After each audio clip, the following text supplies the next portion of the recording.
Mindrash Productions. This is Football Thoughts. Newcastle United 1, FC Barcelona 2. Man, the Geordies just can't catch a break from their rough start to the season, man. Losing their star striker, losing to games that they should have been winning. So much expectations for this Liverpool side, but I mean, this Newcastle side, but I believe the occasion got to them, because these guys are just not used to playing big games against big teams in big tournaments.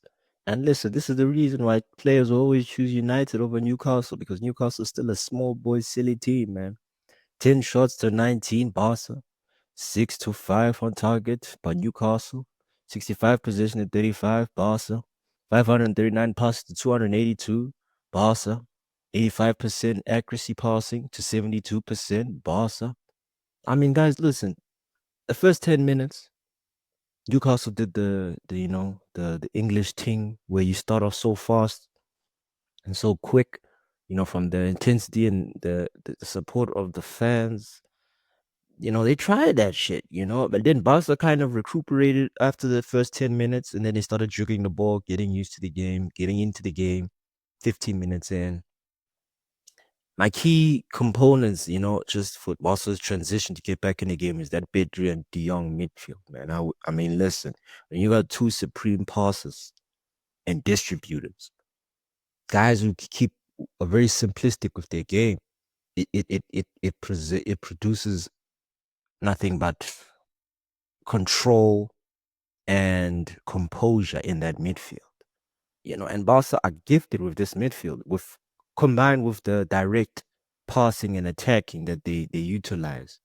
I believe, those two midfielders are the pinnacle of Barca's success this season. Rafinha had a shaky game because he started in the right. He usually plays in the left.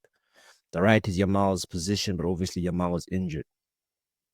But I'm been impressed by Barca, with one of their star players being injured, they still have enough players and professionalism to still come out on top in big games like this, against the team away from home.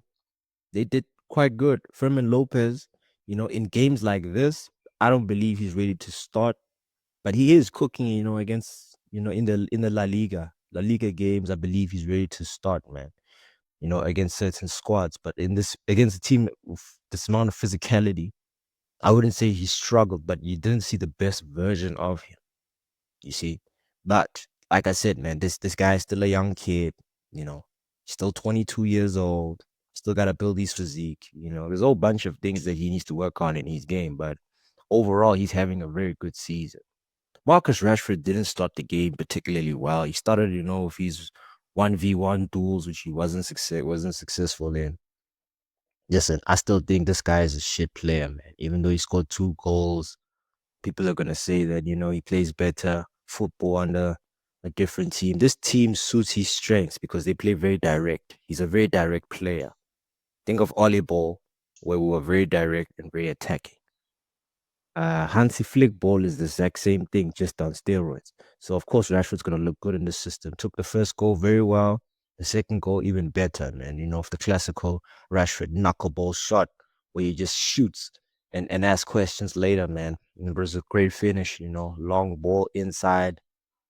Good finish by Rashford. He stepped up to the plate, when a lot of Barcelona players were not too sure of themselves, in this game. And he used his England XP to his advantage to win the game for the Spaniards. Obviously, Newcastle United, they're lacking that striker. We know for a fact Gordon got the goal in the 90th minute, but he could have gotten an earlier goal to put them in the lead because he had missed that chance. And them not having Isak has hurt them drastically. They're just less of the team that they once were last season because they had a poacher as a number 9. And they haven't replaced that poacher, unfortunately. And their bench is just not good enough to be competing at these levels in Champions League, man. I've said this many times. Newcastle don't invest in the bench; they only invest in the starting lineup. And to be fair, they are the richest club in the world. But because, FA is watching them like hawks, they can't really negotiate the way these big teams negotiate, like City, PSG, and Man United. We have that. We have enough money to bribe certain niggas to look away. You know, I won't lie. Those three teams that I just mentioned have enough bribe money. Newcastle, yeah, they have enough bribe money, but because they're Newcastle United, ain't nobody gonna take their bribe money because they're Newcastle. They're not PSG, United, or Man City. You know what I'm saying? So look, man, they could spend more, but I feel like they cannot attract more because of their name. You see, no one wants to be remembered. No one's gonna be remembered of playing for Newcastle United over you playing for Barcelona, Manchester United. These are the facts, people.